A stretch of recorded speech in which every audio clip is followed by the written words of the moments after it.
Private friend is one of my favorite privates ever, and I love him. And that's because he was a goofy kid with glasses and like scrawny and couldn't do push-ups, but he gave 110%. He would go to failure and keep trying and would fucking go and wouldn't bitch. And I was like, well, I love this kid. He gets down and says something like, you know, it's my fault, sorry, I'm just not good enough. And I was like, get over here, private friend. Get over here right now. And I had a nice heart-to-heart. And I basically said, like, you're not the problem. I would take 1,000,000 of you because you try. You go to failure. You don't stop. You don't bitch. You motivate the shit out of me. And I go, if I ever fucking ask for you, I fucking ask where my friend is. Next day, it's a new morning. He's had some sleep. I get out there. I'm like, I'm so fucking mad. Where's my friend? Where's my friend? And you're like, drill sergeant, I'm your friend, drill sergeant. Yes. Oh, yes, you. You, private friend. Yes, you. You are my friend. Thank you, private friend. And I would do that, and it started to motivate the shit out of him, and it made people rally around him because people then realized that he was the motivator. If shit like morale started going down, I would let that moment end, and then a couple minutes later on, 10, 20, 30 minutes, you know, let him soak up in the sadness a little bit. Then I would be like, everybody's so fucking sad, and it's making me feel like I'm alone. Where's my private friend? Good morning, Owasso. This is the Twins with Owasso Live, and this is the Morning Loop. Once again, we are back on the subject of angry cops because the Unsubscribed podcast just put out another episode where they are calling out the Buffalo Public Schools again for just being shady pieces of crap. And that right there, again, we just wanted to give you a little more insight into who Drill Sergeant High is, or who Officer Height is, and he's just a good dude. I mean, he's not the type of drill sergeant that tortures people unnecessarily. I mean, he's a motivator. He's a people person, and he does the right things for the sake of doing the right things. That's awesome, and we need more men like him, not only in the police force, but in the United States Army too. I mean, it's fantastic. So again, we're going to jump right back into this subject. Like I said, we're just going to start reviewing this little episode, and we're going to give you our takes, but we're going to, this will be like a teal deer version because their whole video is like an hour and 20 minutes long. So we tried to cut through a lot of the chit chat and just get into what you need to know. Yeah, the really important stuff that they get into regarding like the facts and the documentation that proves that this school board is corrupt. Yeah. So whenever you're ready, my friend. All right, I'm starting her up. Apparently. Hi, everyone. Welcome to Unsubscribed Podcast. I'm joined today by Eli Double Tap, that electrician, our good friend Angry Cops, who has a lot to talk about, Brandon Herrera, myself, talented operator. Thank you so much for being here. You missed his binder. Nick's binder, a special gigantic fucking binder. Be the bigger bully. Today's episode, we're going to have Rich. This is going to conclude everything or get hopefully everything in the right direction as we, Nick unfolds the binder of doom, his 3-ring war book. No, but real quick, since we were already on it, homegirl that denied. Yeah, editor, I'll get you the video. Go ahead and throw up the video of the Honorable Paulette Woods slamming her glass of wine, then flipping off the school board and saying, "Shut the f up, bitch," repeatedly. She then goes on to say, "That never happened, and I'm going to sue whoever says I did it." And then the video comes out, and she's like, "I'm sorry," on a podium. This is also, I can get you the video for this too. She's at the podium and she does her apology. Then she has her bishop come up, or like her priest or pastor, or religious leader, whatever. He comes up and starts screaming at the audience and is like, "She apologized and you guys need to accept this. This is nothing more," this is their quote, "This is nothing more than the high-tech lynching." It is unacceptable that after giving an apology to our colleagues and constituents, that you choose to do a public high-tech lynching of a black woman. Which is a wild fucking thing to say. Yeah. As somebody that's read a ton of historical accounts of black war heroes who fought in World War II that literally had their fathers or uncles or brothers go through something like that, and then for you to equate that, just the unjustified, lawless killing of somebody for the color of their skin, to people being upset that you were in a school board meeting saying, "Shut the f up, bitch," and flipping off the camera while drinking is fucking disgusting, and that alone should disqualify you from overseeing the education of children. What did she do? She's still on the board. She's still on board. Yeah. Again, if you remember, the media was talking about a bunch of drunk guys talking about them throwing around unsubstantiated allegations against the Buffalo public school systems. And again, that was the whole point. They were drinking alcohol. You can't take anything they say seriously. That woman was drinking wine, boxed wine. Yeah, in a school board meeting, and she was flipping people off and saying and calling them mother effers. Yeah. Like, they were actually talking about things of substance. That one was just going, "Nothing you're saying is true." Blech.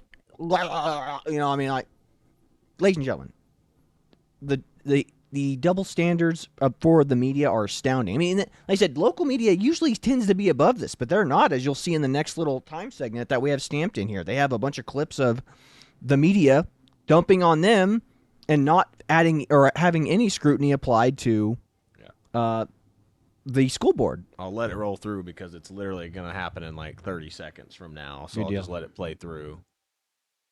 She's a board member. She's a sitting board member. Was she the spokesperson when everything first came out, when they had that big meeting, that initial meeting? That was the superintendent. I forget her name's hyphenated. It just is. It's like I don't remember her name. It's hyphenated. It's something or all. No, that's absurd to me because that's just basic general accountability. Not with Buffalo schools. It's not. Accountability? Buffalo public school system? Like this is a high-tech lynching. It's like, no, this is just us accusing you of something you were on camera doing. Ma'am, there's video footage. This is a Wendy's. I don't know. It's disgusting behavior. Fucking absurd. Yeah. So I guess where do you guys want to go from Rich, here? give us an update on where you're starting right now. You've done like the podcast run, then now you're finally slowing down on that side. But what was the recourse, or what is everything happening now with you? Okay, so it's been like what, 3 weeks? I think 3 full weeks. We're going into the fourth. So it started off with our initial buzz, and then I went in right away to do an interview with Channel 7. They did a 27-minute long interview, and they only put up like 3 to 4 minutes of its entirety. That was it. The news attacked me for about 3 or 4 days. Now, High has made headlines numerous times in the past. The Attorney General's office had found High had been, quote, repeatedly discourteous and unprofessional. This is ridiculous. What is this? This is crazy. I'm listening to all these guys burp and just be absolutely foul. You're looking at like the White Claws on Yeah. the table. And Is so alcohol involved here? My Where first are they? thought is, okay, this can't actually be real. I don't think there's ever been another case that has come out like this. It's so 2025, right? It comes out of the podcast and Bizarre. And then our autistic army decided to show them. Again, scumbaggery from local news agencies. Like, wouldn't you, as a local news agency, be interested in the idea of like school systems abusing kids and not actually caring about kids? No, they're like, we would rather tear down the people making the accusations than actually investigate. I mean, remember, investigation is hard. Tearing the people down who make accusations is easy. All you have to do is look into them. And I mean, Richard High is a pretty straightforward, clean guy. I mean, he's been on the internet for a while. If there was something out there that is damning or career-ending, he'd already be done. His career would already be over. It would be out in the open. No, his career would be over. He'd be part of cancel culture, never be seen or heard from again. Yeah, but here he is. A very public YouTuber, very famous YouTuber. In fact, they actually make the assertion that he's actually the most famous police officer in the world. Which I can't think of other than the guy from Walking Tall, who's no longer with us. Yeah. You know, I mean, he is. Wyatt Earp, but even though he's kind of famous in hindsight. You know, Yeah. He's infamous as well, too, because exactly. like I said, you know, he got paid for the number of people he brought in as well. So Exactly. Again, the most famous police officer in the world, if there was something that he was on, I mean, again, they make false, I mean, the Fat Electrician talks about how they make false accusations against Rich and that he has the proof and that he's actually gearing up for a lawsuit against a lot of these news outlets who are talking about him. They go, I'm going to sue him on behalf of Rich.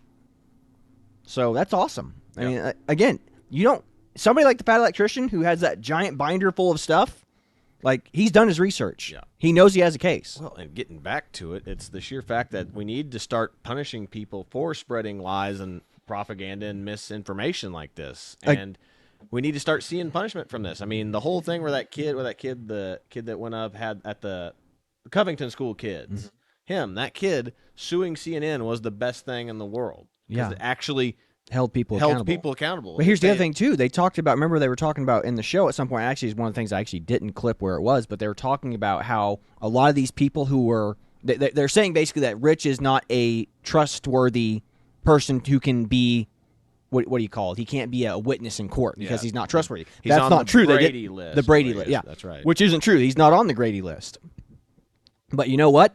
There are people who lied and gave bad testimony on the school board who are sitting on the school board currently. Who are. Yeah.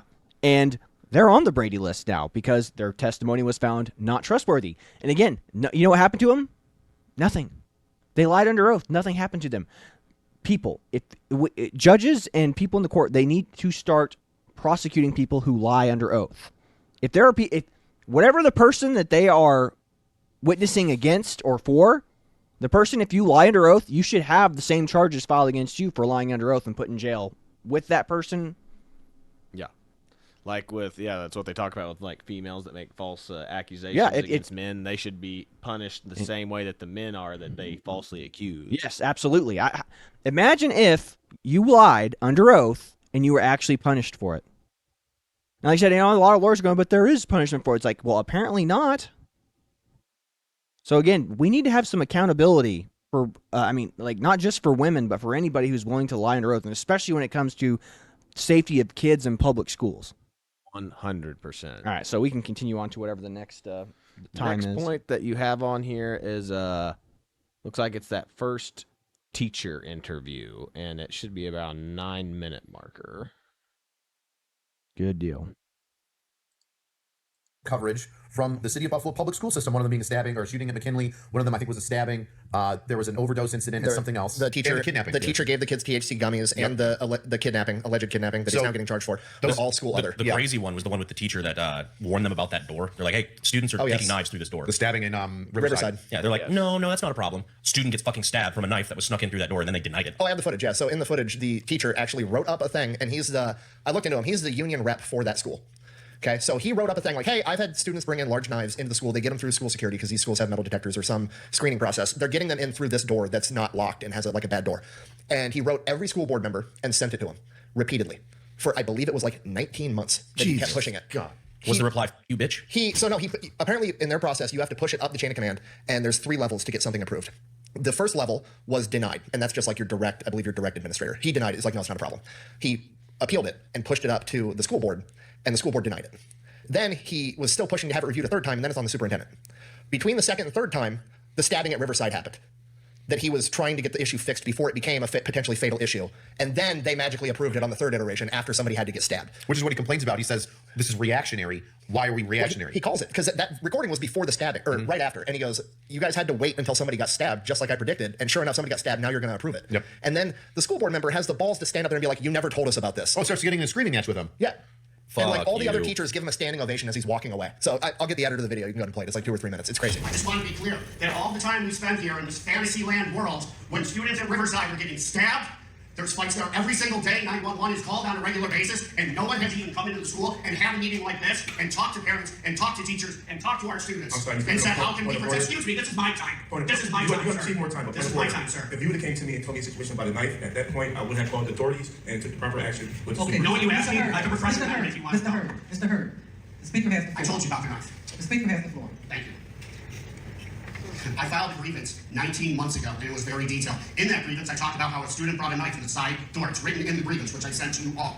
Guess what? The student the non-student who stabbed a student in our school, guess what door they came in? That same door. And they were in the building that day, and no one even told us. The TA had to tell us on the news. We had to do our own investigation. So there's a student with most likely a weapon in our building, and no one's sharing that with us. I'm going to say this. This district has done nothing. And I told you, what's it going to take? Someone getting stabbed or shot to have someone come in the building? And that's exactly what it takes, because no one has lifted a finger for security at Riverside High School. It's a dog and pony show every single time. You send in people for a week, it disappears, and then it's a disaster again. These kids and these teachers deserve better. And if you can't do the job, then all of you should have the dignity to resign and let someone else do it. Thank you, Mr. Plummer. So we go to that where Channel 2, the investigative reporter, Anything that you wanted to say on that, or do you want to get their take on the back end? I mean, it's just disgusting, man. Like I said, the school board doesn't actually have anything to do with the actual problems that these teachers are experiencing. You can write strongly worded letters or complaints, but again, it's like, oh, this is just a one-off thing. But I mean, clearly, these people don't care. They're just there to have a cushy school board job. Mm-hmm. I mean, it's crazy, man. We meet like once a week, and have coffee, and sometimes we have to do Zoom meetings. It's rough life. Again, it's crazy. They don't care about the needs of the teachers. They don't care about the needs of the students. And I mean, that guy was the union rep. I mean, it seems like they were trying to throw this union rep under the bus is what they're actually getting ready to talk about. So we can let this continue on for a minute and just kind of get their take on it. pulls out the stats and says, hey, wait a second, look at these numbers. These are concerning. These 4 major cases were all intentionally mislabeled as something other than what they actually were, whether it be stabbing, shooting, overdose, etc. Then, shit, I lost my train of thought. What happened after that? There was the 21 thing, and then, oh yeah, then that's right. Then the guy that did the attempted kidnapping of the 2 kids. When was that? Well, going back to the stabbing at Riverside, I believe, from what I can tell, there's been independent third-party investigations launched for the Riverside stabbing and for the shooting at McKinley in 2022. Neither of those independent third-party investigations launched by the school board have been released to the public or the Buffalo PD or the legal system. Who's the at all. third party in these situations? Whoever they pick. Yeah, right that's now what it's I'm open. It's any law firm can get on their website right now and apply to be the third party investigator. And I believe with the Riverside stabbing, I looked into it, and the law firm that they did then cited, assumingly they found results that they didn't like. So the law firm's like, well, there's actually attorney-client privilege, so we don't have to give this to you. Is that their workaround so they can just do it? Yes, that this is their way? workaround. They're gonna say, oh, we're gonna do a third party independent. They never have to release the findings of these things because of attorney-client privilege between the school board and whoever they hire to investigate. We have attorney-client privilege. The school board is our client. We don't have to disclose any of this information with you. They have no duty to the public. Yeah. The school board has no duty to the public. They have no duty to you, the parents. They have no responsibility to your kids.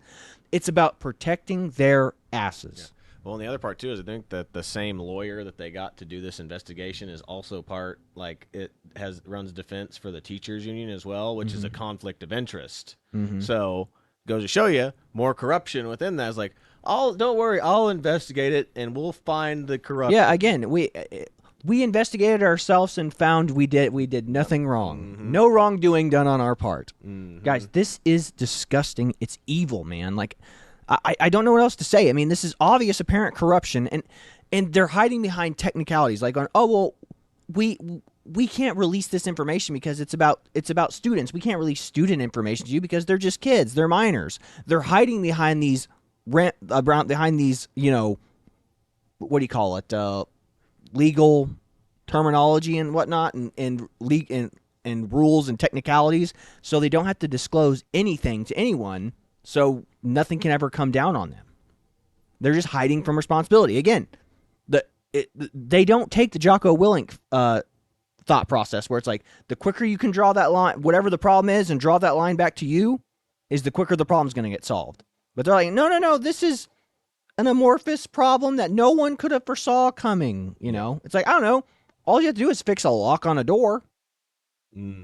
Problem solved. Hire a guy to fix a door. But this is what we talk about with government bureaucracy, like making things take too long. It's like, well, we have to make sure we get a right contractor, and that contractor has to be approved by the school and the state and has to have all the accreditations. So this door lock situation where it takes one person to come in with a lock and permanently lock that door, with a chain and a lock to permanently lock this door, turns into we have to go through all the proper regulations. And then not to mention that type of lock, well, that goes against a fire code. Like, well,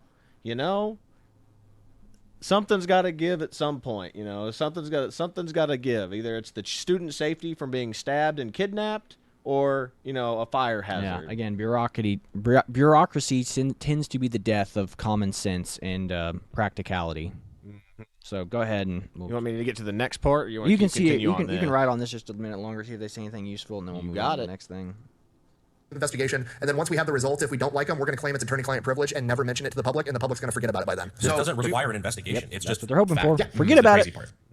We'll just hold again. We'll hold it up long enough in court. It's like the same thing with all the news outlets. We'll print the scandalous lie headline, and then weeks later we'll print the retraction on page 42. You'll never read about it because it doesn't matter. It served its purpose. Again, it's like right now, them tarnishing Drill Sergeant High's reputation in the public. It's served its purpose. They'll print the retraction about them lying weeks later, so they won't be able to file a lawsuit against them. Yep. We've done no wrong. We wash our hands of this. Yep. Like Pontius Pilate, our hands are clean now. We printed a retraction on page 14. Yep. You want me to keep rolling on this or move to the next part? You can go a little longer on this. What are you going to look into? It's going to take you a fucking afternoon if you're not clinically retarded. Right. Yeah. And they had a 4.5-hour meeting the other day trying to appoint a special investigator. 4.5 hours, couldn't figure out who they were even going to have do the investigation. Guys, when you leave your dogs at home, do you ever... Okay, yep. Now move to the next one. You got it. All right, next spot I have here is at the 18-minute marker. So we're doing quite the jump now. Boom. Allegedly, one teacher in particular was putting kids inside of a bathroom with the lights off. Yes. One teacher is what we said. Correct. The news then portrayed it to the teachers union president, Richard Nigro, that we were saying this about all teachers. Which we're not. And he was upset. Obviously, like that's fair if you think that we're saying all Buffalo teachers are throwing small children in a cage, which we're not saying at all. We were and he's specific like, on that. you're painting everybody with a broad brush. Right, but they're just clipping couple-second segments out and portraying it. On another podcast called Black Rifle Coffee Podcast, High described how some teachers and teacher aides use school bathrooms for so-called timeout rooms. The Buffalo Public School will put children in a bathroom and turn off the lights and then put their foot against the door so the kid can't get out. Where's the timeout room?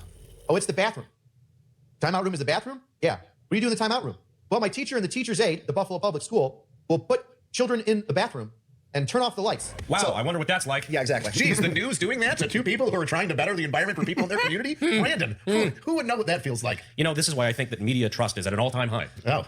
And it's a smart move on their part because right now, all the information, I have hundreds of teachers that I've talked to and interviewed and everything. And they're the ones that are giving me all the information, telling me what FOIA requests to fill out. Like they're, So again, clipping things out of context. Yeah, what they call that? They called that cheap fakes when people were doing that with Biden with his little like gaps that he Gaffes, was yeah. having. That goes, these are cheap fakes. And just, but if you guys did that against Trump during the whole like koi fish debacle, during the Covington, what we just talked about the Covington kids, like made it seem like that the kid was just Or the in that very guy's fine face. people Yeah, hoax, a cheap fake. Yeah, all these things, like the media has been doing this for years, and they're doing it again. They just proved right there that they did it again.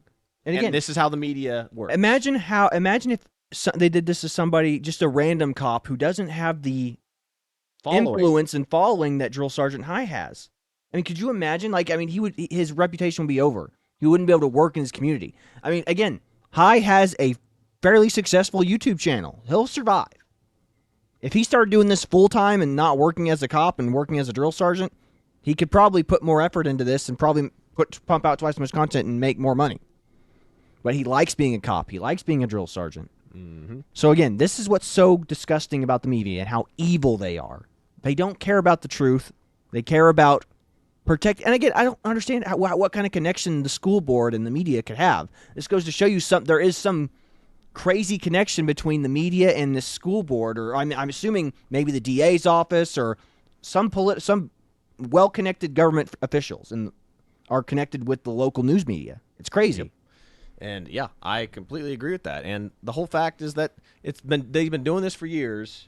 And again, the question is how long they've been doing this. That they're literally trying to ruin someone's reputation by clipping them out of context. I mean, as we saw earlier, it's like no all the yeah. media coverage of Officer High was negative. Yeah, was negative. Besides like one like radio show. And then these guys. And if you remember what we talked about last time, they talked about this in this show too. Again, they're misfiling what these are being claimed as. They're saying this is miscellaneous, not criminal or not sexual assault related. It's miscellaneous. Mm-hmm. This is a miscellaneous problem. That way it gets overlooked in the grand scheme of things. Yep.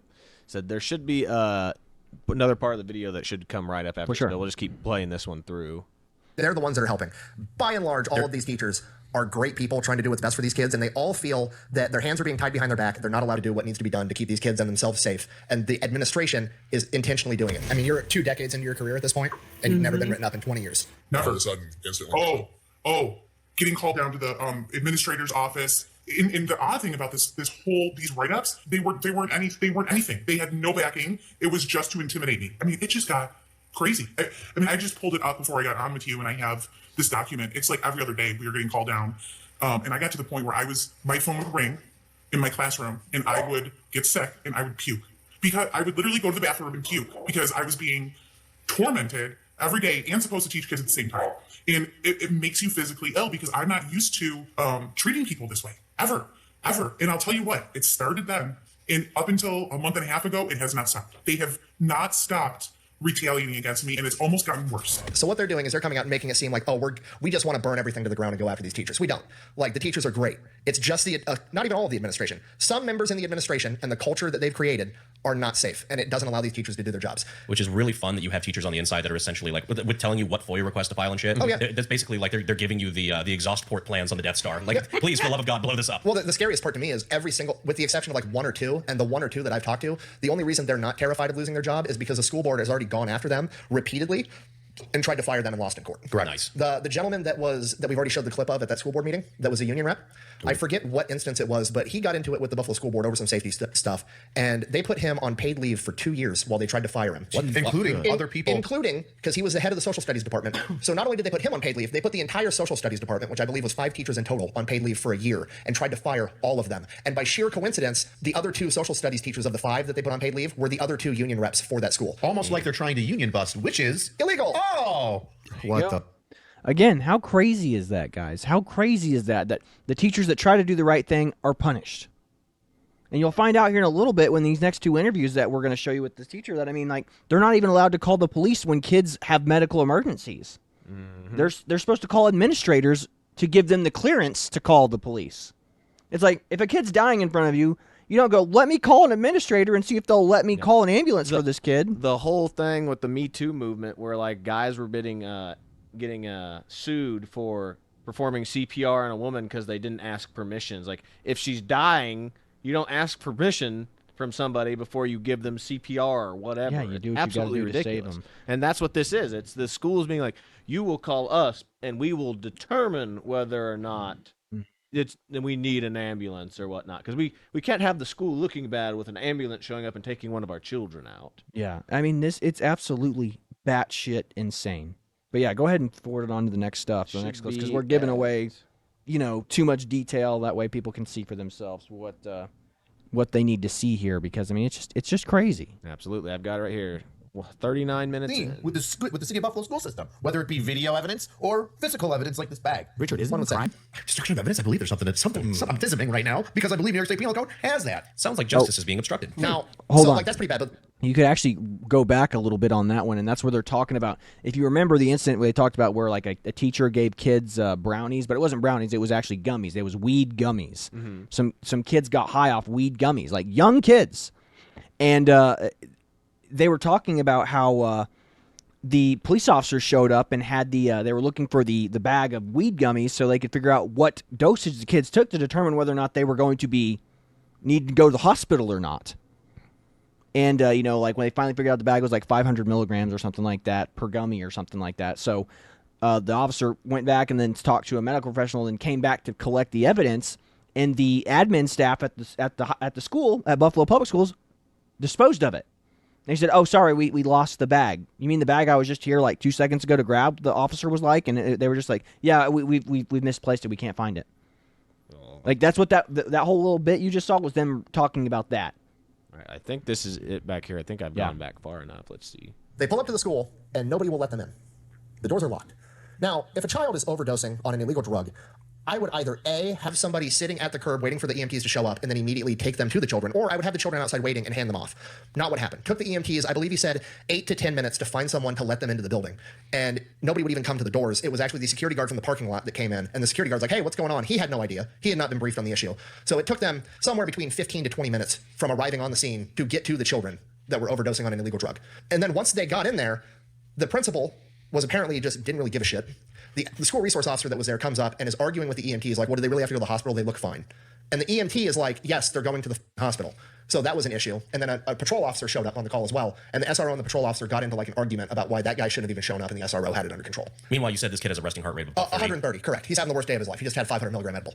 Just so we reference, it's 50 per gummy. So it's a 500 in a little bag. The two of them ate an entire bag. Jeez. So yeah, 250 per. And again, like, 5 would wreck somebody at that. Yeah. That level, 50, 250 if they split it. So they ate the entire bag because it was candy. And so this is all going on. And I believe it was the principal or the assistant principal. It was an administrator that had the bag. They had to go into the administrator's office and be like, hey, I'm trying to figure out how much drugs these kids had under your supervision. Where's it at? And she had it sitting underneath her big like metal tumbler. And the EMT said like she was trying to hide it. And when he directly asked her for it, she like reluctantly gives it to him. And he investigates, sees that it's 500 milligrams in the bag. Okay, now he knows. He hands it back to her, takes the kid to the hospital. Comes back, and he's taking notes. He wants to see the bag again to either take the bag or take a picture of it. We don't know where the bag went. Oh. So the evidence disappeared. Wait a second. I feel like the destruction, intentional or unintentional, of evidence is like an ongoing theme with the City of Buffalo school system, whether it be video evidence or physical evidence like this bag. Richard, isn't it a crime? Destruction of evidence? I believe there's something I'm anticipating right now because I believe New York State Penal Code has that. Sounds like justice is being obstructed. Now, so like that's pretty bad, but like, it's an indicator of the overall problem, right? So they're just not working. Again, like what we just talked about. That's crazy. I mean, remember, like what Amy Crops is referring to in the prior videos we've done. They deleted video evidence of that guy that came in to kidnap those two kids, the boy and the girl. Yep. They got rid of that little gummy bag, so they couldn't know how much drugs the teacher accidentally gave a kid. I mean, if it's an accident, it's an accident. But again, the school is so worried about bureaucracy and red tape that they don't want to be held legally liable for this stuff. So they dispose of the evidence so no one's the wiser. And again, that's a crime. Yep. They probably would have just chalked it up to the kids had those drugs, not the teacher, more than likely. Mm-hmm. But we'll keep playing through. This is where it gets to the next part where they talk about the whole teacher not calling the ambulance. That was just one. This next one's even crazier.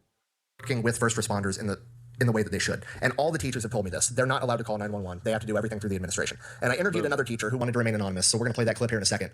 But has a story, and I believe I've shown you guys a video, so we don't have to watch it. We'll just play it for the audience. When I taught at another school in the city, the music teacher had a student that passed out cold. And this was probably like a 6th grader. She ran over to my room, the teacher, and she said, so-and-so just passed out on the floor. I can't wake him up. Come help. I went over there. I'm like, we got to call the police. So we called the rule is you have to call an administrator before you call police. You have to. So we call the administrator, and the administrator says, you are not calling anybody. We're going to call the mother and have her come over. And me and this teacher are like, what are you talking about? Like, we can't wake the kid up. Like, we need an ambulance here now. No. The principal came down to our room and stood there while this kid is passed out. Passed out. No ambulance, nothing. Do you think that's crazy? Mom finally shows up. I don't even remember how it ended. I know Mom was motherfucking everybody, and shame on me. I was younger back then. But there's always this idea, like you're always scared of like, you're going to get literally, I don't know what ruling the administrators have, but there's something that they do that you are scared shitless. Do you remember what ended up happening with the girl? Like, why she passed out? I mean, did she get to the hospital eventually? She did get to the mom brought her to the hospital. Yeah. And I remember she was back in the building the following week. So, I mean, she was out of school for days after this. Mm-hmm. And obviously they probably didn't double back to let you know what the medical issue was. But regardless, I mean, that girl could have been ODing on drugs, and it took, 30 minutes, 45 minutes to get mom, drive there from work, pick her up, drive her to the hospital rather than just calling the ambulance? Yeah, it was probably I would say it was about 20 minutes. I think it was about 20 minutes. It was awful. Awful. Like, we could not wake this student up. So, I mean, it took this kid an hour to get to the hospital when she lost consciousness and was unresponsive, and she didn't end up making it back to school until the following week. What I just don't understand is the incentive. Is it just whether it's anti-cop sentiments or just trying to make the school seem better than it is, or like it's fun? Yeah, I mean, how crazy is that, guys? How crazy is that? Is if you had a kid just pass out, unresponsive, like you couldn't physically wake them up, and instead of this teacher just being like, hey, I'm just going to call an ambulance and get them to my classroom. No. Instead, she's too afraid to do anything. She goes to a teacher down the hall and goes, hey, I can't get this kid to wake up. They're just passed out on the floor. Like, what do I do? And the other teacher goes, well, we need to call an ambulance. And then they go, well, no, let's go through protocol. Let me call an administrator. You call an administrator and get there, but no, we're not going to call an ambulance. We're going to call their parent, and their parent could be in the middle of work or an hour away, and then they have to drive to get there to save their kid. It's like, sorry, we're not responsible for safeguarding your kid's lives. We're responsible for informing you that your kid could be dying on the floor, and it's up to you, mom or dad, to get here and save them while we just kind of watch them spaz out on the floor. That's nuts. I mean, here's how it should go. It should go, kid has a medical emergency. Teacher calls an ambulance. Teacher calls the principal. Teacher calls the principal. By the way, I want you to know, I just got off the phone with an ambulance. One of my students is unresponsive on the floor. The principal calls the gate guard or whoever the security officers are at the school. Say, hey, ambulance is coming in. Be sure to let them in whatever door they show up to. Mm-hmm. And then that should be it. Yeah, and of course, calling the parents. Yeah, and calling the parents. Yes, yeah. But I mean, like, that should be like step 3. It's like as soon as that is done, it's like as soon as the ambulance is called and the security is alerted and the ambulance is on the way, you say, Mom, Dad, your child is currently unresponsive on the floor. We've called an ambulance. It's on its way. We'll let you, if you don't get here to the school before the ambulance does, we'll let you know what hospital they're being taken to. Mm-hmm. That should be how it goes. How on earth can it be this complicated? How on earth could there be this many bureaucracy, steps? Government bureaucracy, red tape, bureaucracy. Mm-hmm. I mean, it can make everything stupid and retarded. Yeah, I mean, it's nuts, absolutely nuts. Was there anything else? Or no, it's just like it just goes on to the next portion. But yeah, it's just getting to the point where like they're more worried about the school's reputation. We've talked about this every other time we've talked about this. They're more worried about the school's reputation and protecting their jobs, than they are about students. Yeah, it's about protecting themselves and their cushy jobs. And even like not even students, they're teachers too. With the fact with those the knife incident where kids are getting stabbed. I mean, it's just administrators getting threatened and attacked by kids. That's another one that we have on here too. So go ahead and go to the next one. I think the next one is. I think we're almost to it. Let me see. Yeah, it's at 44. Yeah, the DA corruption part's coming up here in just a second. Functioning better than it is. Why do they feel like they just have What is their goal? I truly believe on my side, just overview, stranger to it, haven't deep diving. It is, oh, we need to look good. Look how good. Yeah, we had 17,000 calls, but half of those were just what were they called? The information only. The small stuff. See, we're really Miscellaneous. safe. Yeah, miscellaneous. We're really safe. You're good to go. Funding, however that works, and you just keep doing that. Yeah, and then that shithead lawyer that works for the school from Lipschitz Mathis or whatever the fuck that law firm is comes on the news and he's like, actually, the sheer volume of calls that they've contacted the police clearly shows that they're working great with law enforcement. I'm going to conveniently ignore the fact that 54% of the calls were listed as school other. So then we call them out, and that doesn't work. So then they get fucking just talking about that school other. That's where it's not listed as crimes. Anything that they're calling, they don't list them as crime. They list them as other or miscellaneous when they get reported in the police report. So again, it's something that if a police officer is looking for criminal-related stuff, if it's under miscellaneous, it could just be the fact that a fire alarm got pulled or a door or a security door got unlocked or opened. It's like, oh, not a criminal activity, so we don't need to be looking at this. That's what the school's doing. They're deliberately filing as miscellaneous or other so it doesn't draw the eyes of investigators. So that way it looks like this school is safer than it really is. That way when it shows up on the whole community board thing for people moving into the area, this is a good school system right here. Yep, exactly. in John J. Flynn, I believe his name is, the former district attorney. His middle name is Jizz. And the news brings him on, and he fucking is like, well, actually, I was a district attorney, and I promise you that, the whole time, I realized that the dude was only getting charged with misdemeanors for assault and child endangerment, and then Rich came out and said that he was kidnapping, and then the DA, after having a bunch of backlash, magically was like, oh, we are going to charge this guy with felony kidnapping. But, that had nothing to do with the podcast, and I would know because I'm a former DA. What the fucking news didn't tell you is Flynn also works for Lipschitz Mathis, or whatever the fuck that law firm is, that is directly working for the school board. The entire thing's bullshit. That's what we were just talking about. The same DA that is investigating and checking into this stuff is the one that works for the school board and the union. So he has conflicting interests in investigating himself, basically. He's getting paid 3 times by the same group of people just for under different circumstances. Now I'm the private investigator. Now I'm the official retainer lawyer for the school board. Now I'm the official retainer lawyer for the teachers union. And now I'm the investigator for the incident that happened in the public school system that I'm protecting. Yeah. It's absolutely ridiculous, man. Absolutely ridiculous. So the only people that are talking out or speaking out in their favor are people who have a financial incentive to do so. Correct. Financial and legal obligation to do so. Just clarifying. Isn't that neat? Isn't it cool how the news left that part out, that he's working for the same law firm that protects all the administrators? It's crazy the news would do that. It's funny because Flynn also said that he didn't have any incidents where the school was covering anything else during his tenure at DA at the DA's office as the DA. But you know what, Nick?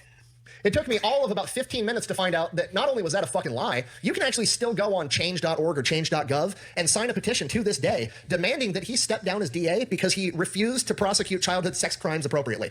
That's the entire reason they wanted him to step down. How many thousands of signatures does it have already? It had 3,500 before I put it out to the internet. There's probably hundreds more because people went and also signed it just from mine, but it was 3,500. Wow, what a piece of work this district attorney is. Yep. It's insane, man. It's insane. The level of corruption that's happening at this school is absolutely astounding. And again, they don't care about you. They don't care about your kids. They just care about protecting their cushy jobs. If you think it's about anything else, again, the what is it? The superintendent or the principal of the school is about to retire. That's why they're trying to push this thing out as long as it can, so she can't be held accountable for any of this stuff. It's almost like these positions should be volunteer positions at school boards and stuff instead of paid and appointed positions, because then you get these people who are corrupt not wanting to work there anymore. Like, it'd only be people who are their vested interest. You mean I actually have to work and solve problems? I just wanted to get here so I could get paid a lot of money and not have to do much. Not be held accountable for anything. That's what's going on. These people want to be paid a good salary, a high salary, do nothing, solve no problems, and whenever problems come, they just want to ignore them, sweep them under the rug, or prolong it until they can retire comfortably with full pension, and then they can dole it off to the next unfortunately appointed principal who comes to that school. It's like, this is your problem now. You solve it. Do you want to keep going on this a little bit, or do you want me to get to the next part? We can go a little longer. I'm not sure what else they're going to say. Neither do I.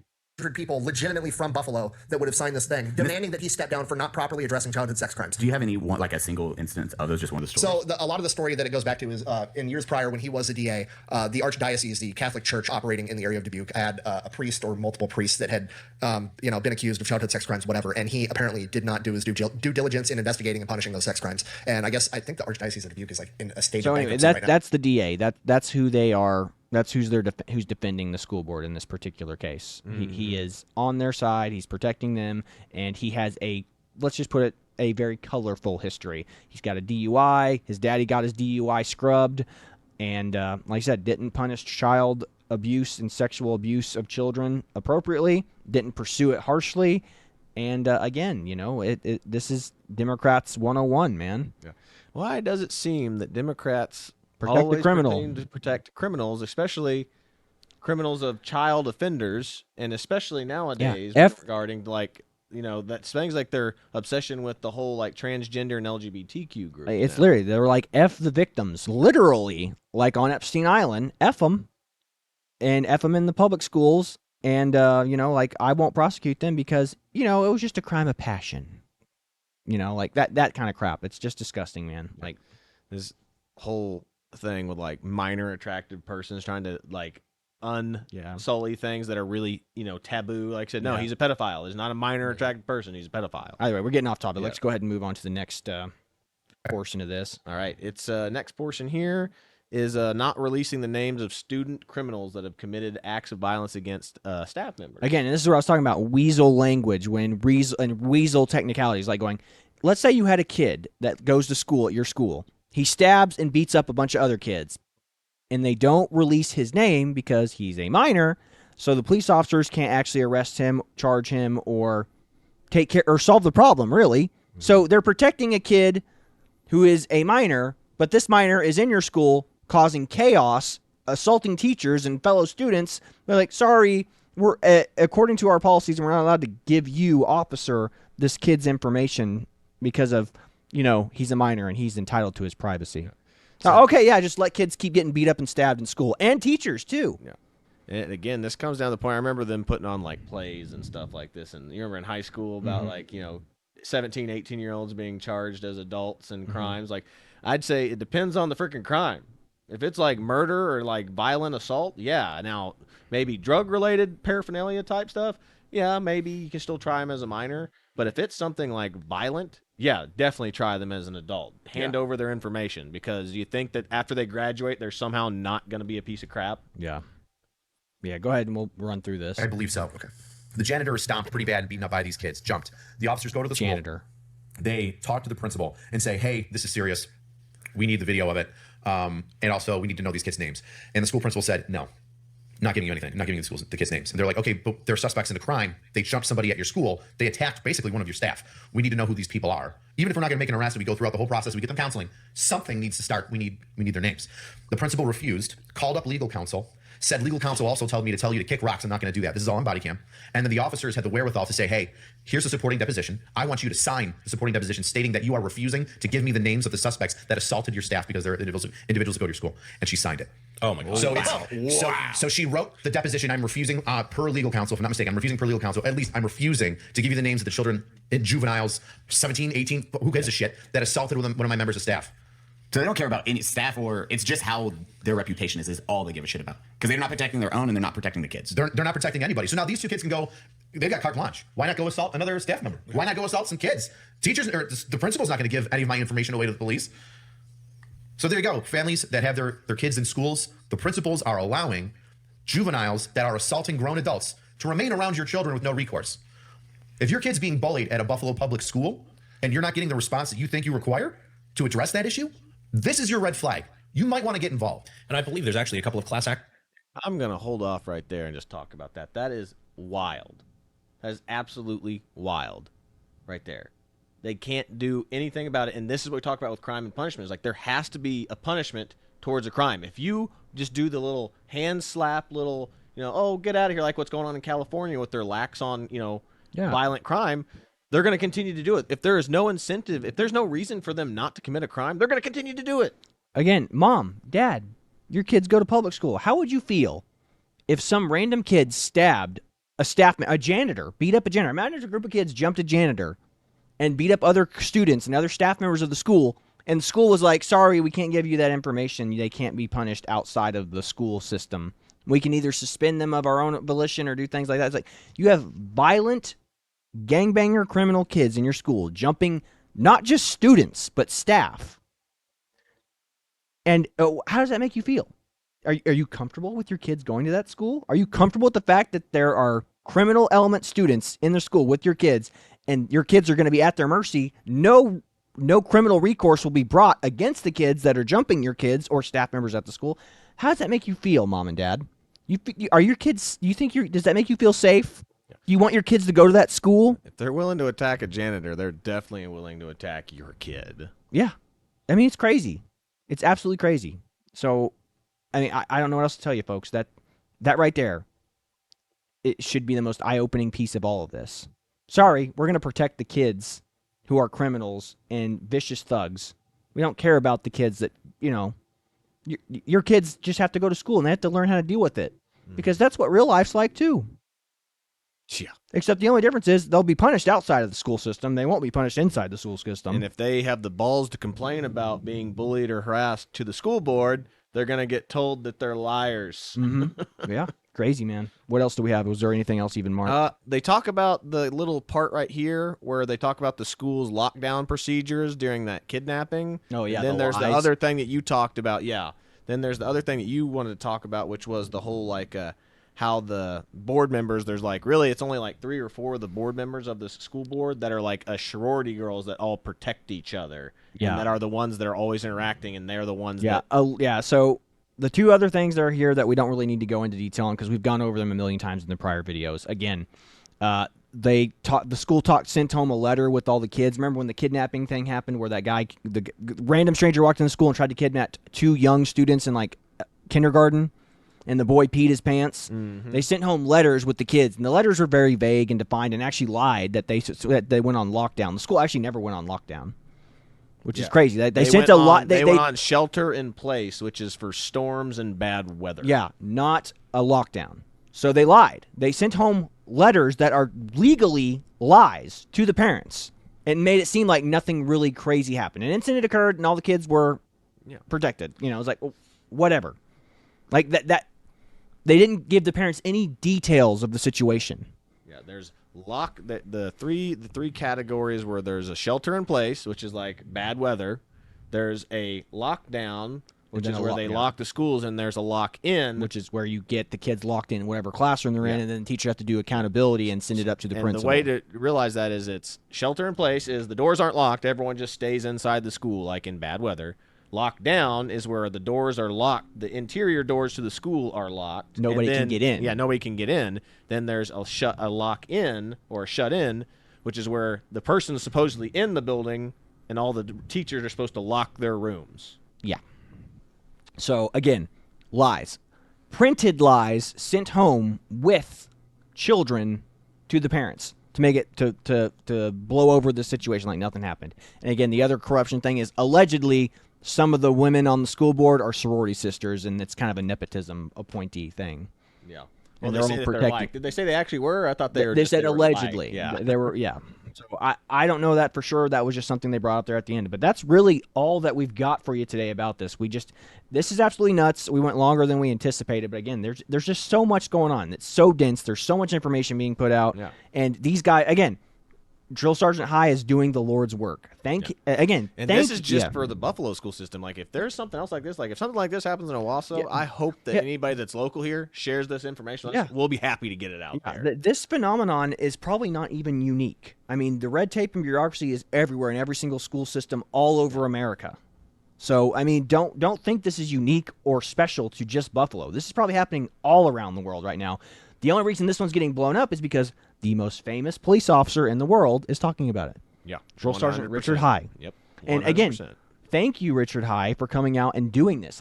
That's a huge deal. You are doing the Lord's work. And I hope that this exposes more corruption within public schools and school boards throughout the entirety of this country and nation, because it's not just here. This is not just a Buffalo phenomenon. This is a global phenomenon, or at least a national phenomenon here in the U.S.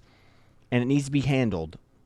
So with that being said, that's about all we've got for you today. This is the Twins with Owasso Live. This was the Morning Loop. Be sure to like, share, and subscribe so you too can stay in the loop. That's all I've got for you today.